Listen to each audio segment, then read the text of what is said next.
ایک دوسری کو بتایا ہوگا کہ بھاگو بھاگو چلو چلو، محکمہ تو ہے کوئی گورنمنٹ نہیں. یہ طرف کون سی ہے؟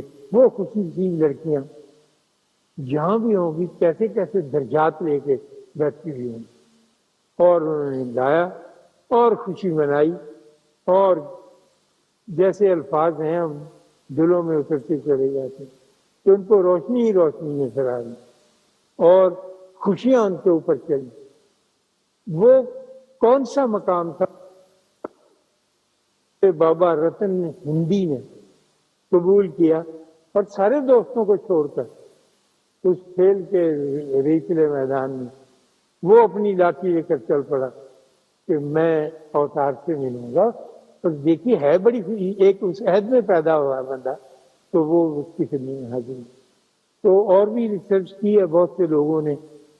ایک جرمن اسکالر ہیں، سب سے زیادہ کام رتن ہندی پر اس نے کیا. ہمارے ایک دوست ہیں اکرام چغتائی، وہ بڑے تحقیق کے آدمی ہیں. انہوں نے کہا ہے کہ میں آپ کو جرمن زبان میں ہے کہ رتن ہندی کون تھے، کب چلے، کیسے رہے. دیکھیے یہ باہر کے لوگ بھی کمال کرتے ہیں، ہمیں تو پتہ تک نہیں. تو وہ کتنی دیر وہاں رہے، کیا کیا باتیں کری ہیں، کیا کیا نہیں. کیوں انہوں نے اپنی تاریخ کو آنے نہیں دیا، کیوں انہوں نے شور مچا کے کہا میرا نام بھی درج کرے. ان کا تو جو عشق پورا ہو گیا. یہ تو ضروری نہیں ہے نا کہ اب رسول سے محبت اونچی آواز میں بولنے لگے اور ایک دوسرے کو بتانے لگے. تو یہ رتن ہندی کر سکتا تھا، کمال کا آدمی. جب یہ سب کچھ میں دیکھ چکا اور پڑھ چکا تو پھر میرے دل میں خیال آیا کہ بعض اوقات ایسی حکایتیں بن بھی جایا کرتی ہیں لیکن دل نہیں مانتا تھا. میں بڑی پریشانی میں رہا اور بہت دبدہ میں رہا کیونکہ مجھے اس کا کوئی سورس نہیں ملتا تھا جس کا سہارا لے کر میں ان کے روٹ کو جس راستے سے وہ گئے پہچان سکوں. اور جب وہ آئے تھے بابا رتن ہندی تشریف لائے پہچان. یہ پتہ چلتا تھا کہ وہ واپس حضور کے ارشاد پر اور ان کی اجازت لے کے واپس ہندوستان آئے. تو جب وہ واپس ہندوستان آئے تو ظاہر ہے کہ وہ اپنے گاؤں ہی گئے ہوں گے اور بٹھنڈے ہی انہوں نے قیام کیا ہوگا. جب یہ اب میری ایک نہایت چھوٹی، میرا درجہ بھی چھوٹا ہے، لیول بھی چھوٹا ہے، سوچ بھی چھوٹی ہوتی ہے. میں نے کہا یادا تو میری مدد کر کہ مجھے یہ پتا. اب تو پاکستان بن گیا، میں بٹھنڈے جا بھی نہیں سکتا اور پوچھوں بھی کس سے. 1400 برس پہلے کا ہے. تو میرے داڑھ میں بلا کا درد ہوا اتنا بہت زیادہ جیسے ہوا کرتا. اور رات بھر میں بیٹھا رہا تکلیف کے عالم میں. صبح میری بیوی اس کے لے گی. ہم کو ڈینٹسٹ کا کوئی پتہ نہیں تھا کہ جہاں کون معروف ڈینٹسٹ.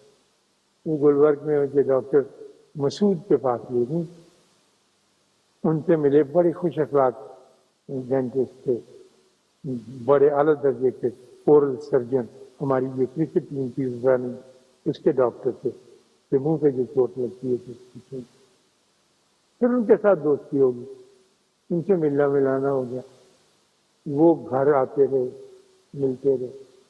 ان کے والد سے بھی ملاقات کی. وہ کسی زمانے میں اسکول کے رہے اور اب بھی 80 سال کی عمر میں سائیکل پر بیٹھ کر ٹیوشنیں پڑھا رہے تھے.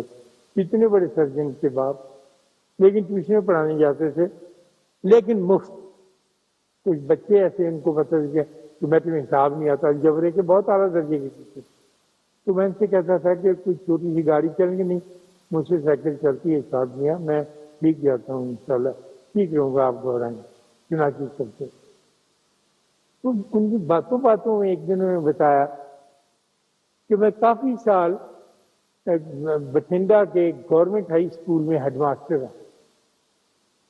میں نے کہا یا اللہ یہ کیسا بندہ آپ نے. میں نے کہا مجھے یہ فرمائیں ماسٹر صاحب کہ وہاں کوئی ایسے آثار تھے جس کا تعلق بابا رتن ہندی کے ساتھ. کہنے لگے ان کا بہت بڑا مزار ہے وہاں پر بابا رتن ہندی کا، اور بڑے چڑھاوے کرتے ہیں، ہندو عورتیں مرد بھی آتے ہیں، مسلمان بھی آتے ہیں. اور تمہارا یہ دوست جو ہے ڈاکٹر مسعود، میرے گھر 13 برس تک اولاد نہیں. تو میں پڑھا لکھا آدمی تھا، میں ایسی باتوں پہ اعتماد نہیں کرتا جو بے پڑھے لکھے کرتے ہیں. لیکن ایک دن جا کر میں بابا رتن ہندی کے روزے پہ بڑا رویا. کچھ میں نے کہا نہیں، نہ میں کچھ بولا. اور شرک کا ڈر رہتا ہے پڑی سیانے بندوں کو، نہ میں نے اللہ سے کچھ. مجھے ایسے ہی وہاں جا کے بڑا زبردست ہونا. کہانی مجھے پتا تھی کہ یہ وہاں تشریف لے گئے. میرا دل بڑا ٹوٹتا تھا. تو پھر میں گھر آ گیا. تو رات کو مجھے خواب آیا کہ ایک بابا ہندوستانی انداز کا سفید داڑھی، تو وہ آئے اور کہنے لگے اپنے کاکا پھاڑ لیا سلام، یعنی جیسے میں کہی یہ کہاں سے آ گیا. تو کہنے لگے میں نے اٹھایا تو وہ بھگنی تھا، یعنی خالی تصور کیا. تو میں کہا بابا جی آپ کون ہیں؟ کہنے لگا میں رتن ہندی ہوں. تو وہاں جا کے جیسے بیوقوفوں کی طرح رویا کرتے، صبر سے چلتے، لمبا سفر کرتے ہیں، ہاتھ میں لاٹھی رکھتے ہیں اور ادب سے جاتے ہیں. یہ کمال کی باتیں ہیں. کہنے کا یہ مجھے نہیں پتا لاٹھی جاتے ہیں ابھی کیوں کہا تھا. میں نے کہا جی اس کا مسئلہ میرے پاس ہے. تو مجھے یہ یقین ہو گیا کہ وہ لڑکیاں حضور جو وہاں تھیں موجود، وہ خوش قسمت. ہم کچھ مصروف ہیں، کچھ ہمارے دل اور طرف مصروف ہیں، ہم اس سفر کو اختیار نہیں کر سکتے. لیکن اس سفر کو اختیار کرنے کی تانگ جو ہے، آرزو جو ہے، وہ ضرور دل میں رہنی چاہیے. کہ یادہ پتہ نہیں یہ ہو سکے گا یا نہیں، لیکن میری تمنا یہ ہے کہ میں اسی راستے پر چلوں جو آرزوؤں والوں کا راستہ ہے. اور جب یہ ہو جائے دل میں پکا ارادہ اور تہیہ، تو پھر راستہ ضرور مل جاتا ہے. ہم زیادہ سے زیادہ یہ کر دیتے ہیں کہ یہ آپ کو کچھ ملا کسی بندے سے واپس، تیرے پاس کوئی وظیفہ ہے، میرے پاس کوئی وظیفہ ہے، تو یہ ایک اچھا وظیفہ کرنا، لیکن یہ راستہ نہیں. راستہ تو وہی ہوگا پیارے بچوں کہ جو ایک چھوٹے چھوٹے ٹوٹے پھوٹے گھروں سے نکل کر اس قلعے کی طرف جاتا ہوگا جہاں وہ لڑکیاں کھڑی ہوگی ہوں گی. نہ عقل نہ موت، ان کو کیا پتا، ان کو کوئی کتابیں نہیں پڑھی تھی انہوں نے کچھ، لیکن ان کے دل کے اندر ایک تانگ تھی، ایک آرزو تھی جو نور کی صورت میں آگے بڑھتی چلی گئی اور ان کو دنیا میں بھی ایک اونچا مقام طبع کا دے گئی اور آخرت میں جو ان کا بہت سربفرت اونچا مقام ہوگا. تو اس کے لیے میں اپنے آپ سے فارغ اوقات میں یہ ضرور کہتا رہتا ہوں، اور میں اللہ کا شکر ادا کرتا ہوں کہ میں کہتا رہتا ہوں اپنے آپ سے کہ یہ سب کچھ پڑھنے سے، علم حاصل کرنے سے تو نہیں ہوگا. یہ تو میری انفارمیشن میں اضافہ کرے گا، مجھے معلومات حاصل ہو جائیں گی. باقی محبت کا راستہ اور ہے، معلومات کا راستہ اور. آپ ملاحظہ کرتے ہوں گے کہ آج کل ہم معلومات کے راستے پہ چل رہے ہیں کیونکہ انفارمیشن کی صدی ہے اور ہم اس صدی کو پاٹنا چاہتے ہیں اور ہم زیادہ سے زیادہ معلومات حاصل کرنے کے خواہش میں ہیں. لیکن محبت کا راستہ دوسرا ہے جو ہم کو بالکل نیچان سے اٹھا کر اوپر لے.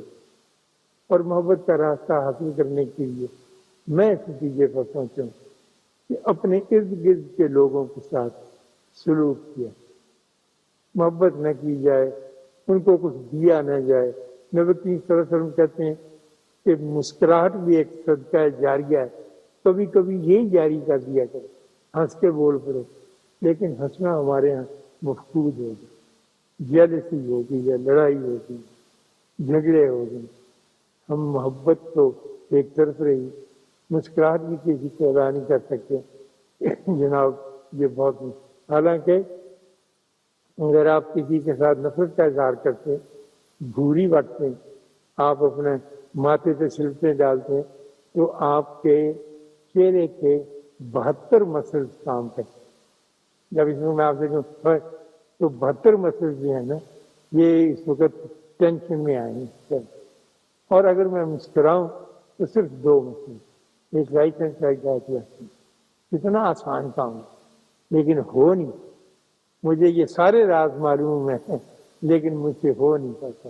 کبھی میں یہ بیٹیاں کبھی پوچھتی ہیں کہ سناؤ تم کیسی ہو، ٹھیک ہو. وہ جاتے ہی ہوتے کپڑے کی بات کریں گے، یہ کہاں سے انہوں نے کہا اتنے میں ملتا ہے. انہیں دفاع کرو، اندر کے بندے کی بات بھی کر لو. وہ کہتے نہیں جی اندر کے بندے کی دادا چھوڑیں، بس ہم نے تو یہ سامان اکٹھا کیا. اور سامان کم وقت کام نہیں ہے، کام بالکل نہیں ہے. اور اگر آپ سوچنے لگے پیسہ، میرے پاس کچھ پیسے جمع ہو گئے تھے 1,13,000 روپیہ. اب میں عمر کے آخری حصے میں ہوں، یہ سمجھ ہی نہیں آتا کہاں تک. میرا جی چاہتا ہے کہ میں اپنی ذات کو کرتا، دھوپ میں بیٹھ کر مولی کاٹ کے کالا نمک لون لگا کے تو اس کو کھاؤں، کھا نہیں سکتا، ڈاکٹر منع کرتا. تو تھوڑی سی محبت، تھوڑی سی الفت، تھوڑی سی مسکراہٹ جاری کرتے رہنا چاہیے. اس چیک کے اوپر کوئی خرچہ نہیں. اللہ آپ کو آسانیاں عطا فرمائے اور آسانیاں تقسیم کرنے کا شرف عطا فرمائے. اللہ